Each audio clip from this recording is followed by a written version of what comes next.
आज की क्लास में कक्षा 10th का विज्ञान में हम लोग अपवर्तन पढ़ेंगे। ठीक है,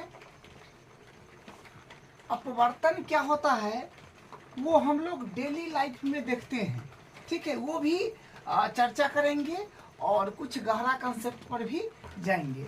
जैसे देखिए, हम लोग परावर्तन पढ़े हैं, तो परावर्तन में क्या होता है, अगर मान ली कोई चमकीली सतह है तो उसको सामने रखते हैं और उसमें अपना चेहरा दिख जाता है, तो वो क्या होता है, वो प्रकाश का परावर्तन होता है। ठीक है, कोई भी चमकीली सतह है, उसमें अगर अपना चेहरा दिख जा रहा है तो वो प्रकाश का परावर्तन है।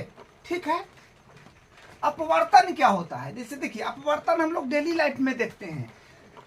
और पानी से भरी बाल्टी में अगर आप एक छड़ को डाल देंगे या कोई करछुल या छुन्नी डाल देंगे तो वो टेढ़ा दिखाई पड़ता है।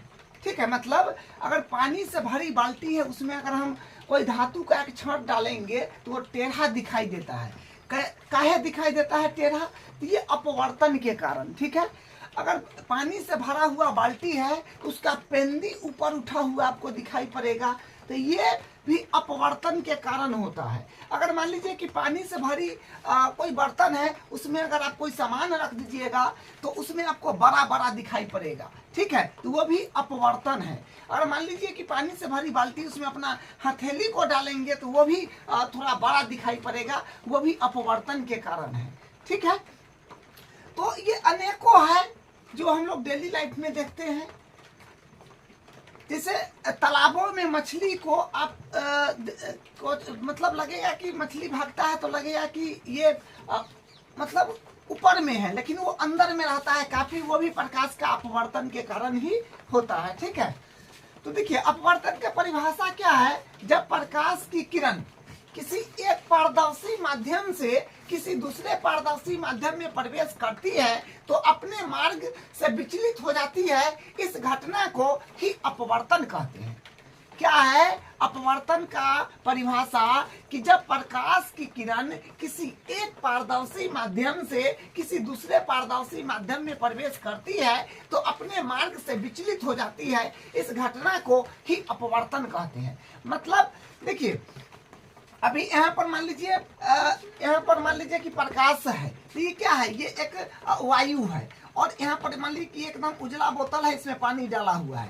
तो अगर प्रकाश की किरण यहाँ से क्योंकि ये तो अभी वायु है, तो यहाँ से प्रकाश की किरण को हम यहाँ भेज रहे हैं, तो ये पानी में, क्योंकि इसके अंदर जल है, तो जल में जाते ही वो क्या करता है, प्रकाश वो अपना मार्ग भटक जाता है। ठीक है, वो जो है यो अपना रास्ता भूल जाता है, तो वो जो है दूसरे माध्यम में प्रवेश, मतलब उसी माध्यम से विचलित हो जाता है। ठीक है, इसके बारे में भी समझेंगे, जिसके कारण क्या होता है कि वहां पर अपने को भरी पानी से भरी बाल्टी में छड़ को टेढ़ा दिखाई देना, इसी के कारण होता है। और बाल्टी पानी से भरा हुआ अगर बाल्टी है तो उसका पेंदी ऊपर दिखाई देना, मतलब इस तरह का जितना अपवर्तन है ना, तो ये प्रकाश के किरण को विचलित हो जाने से ऐसा पता चलता है। ठीक है, तो ये आपको ध्यान रखना है कि अपवर्तन का जो है डिफिनीशन क्या है। जब प्रकाश की किरण किसी एक पारदर्शी माध्यम, देखिए पारदर्शी माध्यम का मतलब होता है जिससे प्रकाश आर पार हो जाए। ठीक है, पारदर्शी माध्यम का मतलब जिससे प्रकाश आर पार हो जाए, तो वही जब प्रकाश की किरण किसी एक पारदर्शी माध्यम से दूसरे पारदर्शी माध्यम में, जब एक पारदर्शी माध्यम, जैसे कि यहाँ पर क्या है कि वायु में प्रकाश है, आप वायु से हम जल में भेज रहे हैं, तो वहां पर क्या होगा कि प्रकाश अपना रास्ता खो जाता है, भूल जाता है, जिसके कारण हमको ये सब दिखाई पड़ता है। जैसे आप पानी से भरे ग्लास में आप एक पेंसिल डालिएगा तो पेंसिल टूटा हुआ दिखाई पड़ेगा, मतलब वो टेढ़ा दिखाई पड़ेगा। तो ये सब प्रकाश के अपवर्तन के कारण होता है। जब प्रकाश एक माध्यम से दूसरे माध्यम में जाता है तो अपना रास्ता भूल जाता है। ठीक है, तो माध्यम में प्रवेश करती है तो अपने मार्ग से विचलित हो जाती है, जिस मार्ग में जाना चाहिए वो नहीं जा करके वो विचलित हो जाती है, इस घटना को ही अपवर्तन कहते हैं। ठीक है, जैसे देखिए पारदर्शी माध्यम में जैसे आपका हो जाएगा जल हो गया, हवा हो गया, कांच हो गया, उसके बाद निर्वात हो गया, तारपीन तारपीन का तेल हो गया, शहद हो गया।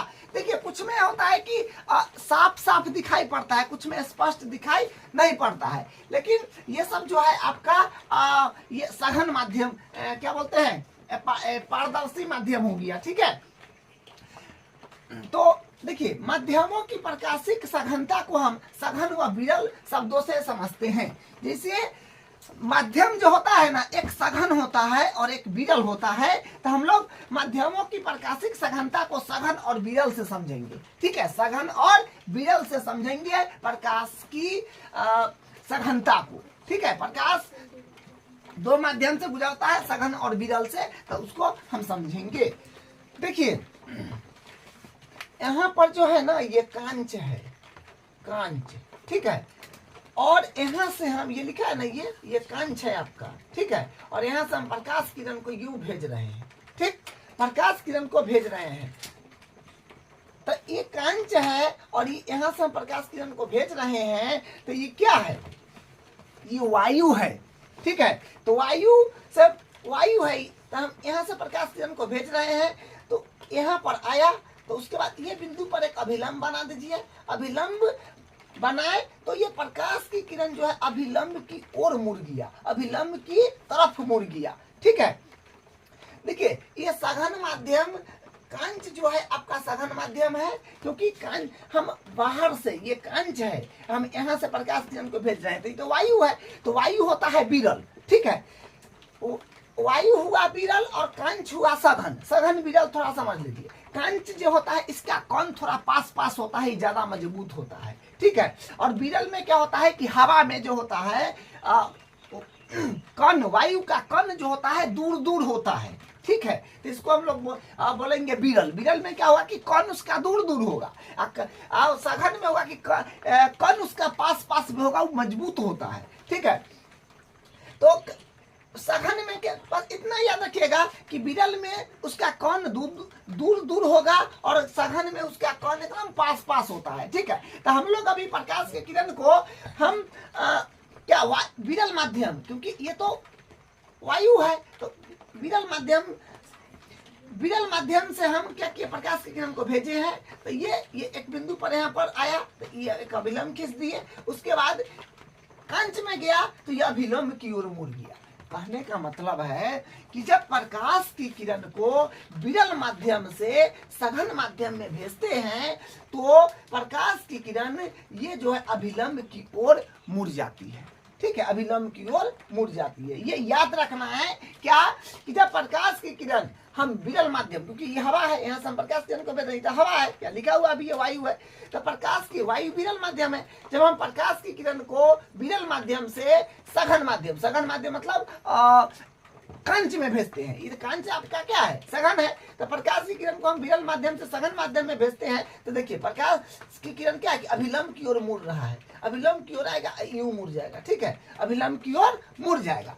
ठीक, दूसरा देखिए इसका अपोजिट है, उल्टा है। यहाँ पर क्या है कि हाँ, ये तो कांच है आपका, ये जो है ये कांच है और ये आपका वायु है, तो हम यहाँ से ये वायु से, वायु क्या है, ये तो विरल माध्यम हो गया, वायु जो है ये विरल माध्यम हो गया, तो हम यहाँ से प्रकाश किरण को भेजे हैं, प्रकाश किरण को, तो कांच में गया है, माने सघन माध्यम में गया है, तो फिर क्या है कि अभिलंब की ओर मुड़ गया है। ठीक है, जब प्रकाश किरण को विरल माध्यम से, क्योंकि वायु है बाहर, ठीक है, विरल माध्यम से सघन माध्यम में भेजते हैं, तो अभिलंब की ओर मुड़ जाता है। इसी का अपोजिट है ये।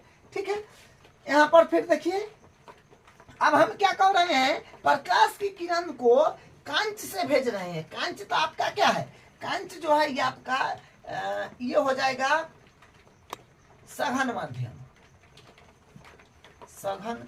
ठीक है, कांच जो होता है सघन होता है, और ये वायु है नीचे, कांच के बाद जो जगह है वो तो वायु है, तो ये वायु है, तो वायु आपका विरल हो जाएगा, विरल।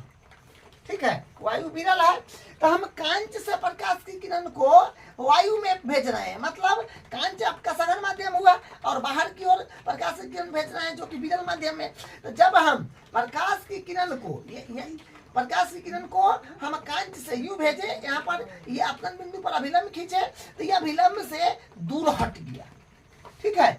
तो कहने का मतलब ये है कि जब प्रकाश की किरण को हम सघन माध्यम से विरल माध्यम में भेजते हैं तो प्रकाश की किरण अभिलंब से दूर हट जाती है। ये बात याद रखना है। क्या याद रखना है? कि जब हम प्रकाश के किरण को सघन माध्यम से विरल माध्यम में भेजते हैं तो अभिलंब से, ये अभिलंब है, इससे दूर देखिए इन्हें हट गया, ठीक है। जब प्रकाश की किरण को हम सघन माध्यम से विरल माध्यम में भेजते हैं तो अभिलंब से दूर हट जाता है प्रकाश की किरण। और जब विरल माध्यम से, जब विरल माध्यम से प्रकाश की किरण को सघन माध्यम में भेजते हैं तो ये अभिलंब की पास आ जाता है, ठीक है, अभिलंब की ओर भागता है। तो ये ध्यान रखना है। देखिए हम लोग क्या बोलते हैं, हाँ, सघन और विरल ये जो है ना ये तुलनात्मक शब्द है। सघन और विरल जो है ये तुलनात्मक शब्द है। तुलनात्मक शब्द है क्या? देखिए ये कांच है, जल है, वायु है। क्या लिखा हुआ है? कांच जल से अधिक सघन है, जल वायु से अधिक सघन है, माध्यम है, सघन माध्यम है। तो कहने का मतलब क्या है कि कांच और जल का तुलना हम लोग अगर करेंगे, कांच और जल का तुलना, तो ई ज्यादा हो जाएगा, ये आपका सघन हो जाएगा।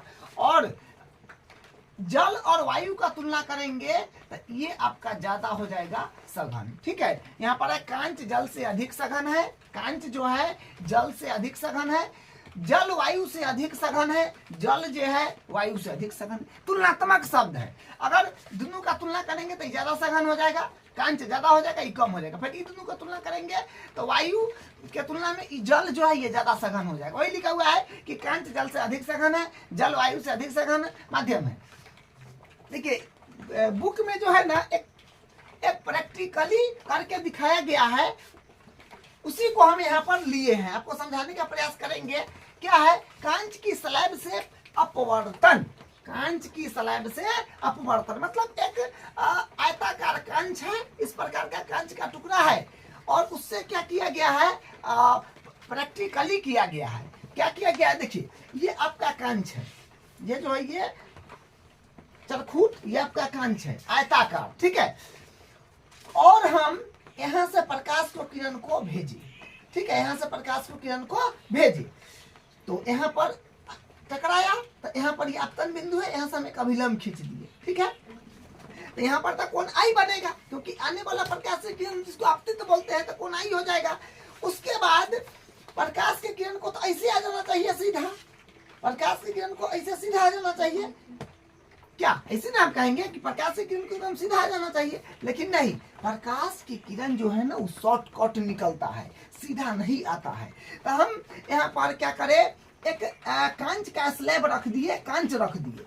जब उसको हम यूं झोंक करके देखेंगे ऐसे ना, यहाँ से यहाँ पर दो अल्पिन यहाँ पर जो है भोंक दिए, ठीक है, मतलब अंदर में कुछ गत्ता या खोम वगैरह रख करके वहाँ अल्पिन डाल दिए दो, ठीक है, कांच रख दिए। तो कांच यहाँ से जो देखे ना तो ये दोनों कांच जो है यहाँ पर नजर पड़ रहा था, तो उसी के सीध में हम यहाँ पर दो कांच डाल दिए, ठीक है, यहाँ पर दोनों कांच डाल दिए। तो कहने का मतलब प्रकाश के लिए यूं आया तो यूं मुड़ गया और फिर यूं मुड़ गया, ठीक है। तो यहाँ क्या हुआ कि जब प्रकाश की किरण आया तो अभिलंब के ई पास हो जाएगा, ठीक है, क्योंकि ई तो वायु है ना, इस सघन में ये आपका जो है ये विरल माध्यम है, ये वायु है, ये विरल माध्यम है। तो विरल माध्यम से और ये कांच है तो सघन माध्यम हो गया। तो जब प्रकाश की किरण विरल माध्यम से विरल माध्यम में सघन माध्यम में गया तो यहाँ पर क्या हुआ कि ये प्रकाश की किरण अभिलंब की ओर झुक गया, मुड़ गया। उसके बाद फिर यहाँ से जो है यहाँ आया तो क्या है कि प्रकाश की किरण अभिलंब से, क्योंकि ये तो यहाँ से फिर इधर आया था सघन माध्यम से फिर विरल माध्यम में आया। तो सघन माध्यम से जब विरल माध्यम में प्रकाश की किरण आता है तो अभिलंब से दूर हटता है। देखिए दूर हट गया, देखिए यूं में भाग रहा है, ठीक है। और यहाँ से जो हम लोग सीधा देखे तो यूं आ जाएगा, तो ये एक समांतर इसके आ रहा है, ठीक है। तो ये जो है ये प्रैक्टिकली है, आप उसको करके भी समझ सकते हैं, ठीक है। तो यहाँ पर जो है ये कोण आर है, और यहाँ पर जो है कोण आर को हम लोग बोलेंगे अपतन कोण, ठीक है। कोण आर जो हो जाएगा ये अपतन कोण हो जाएगा, अपतन कोण।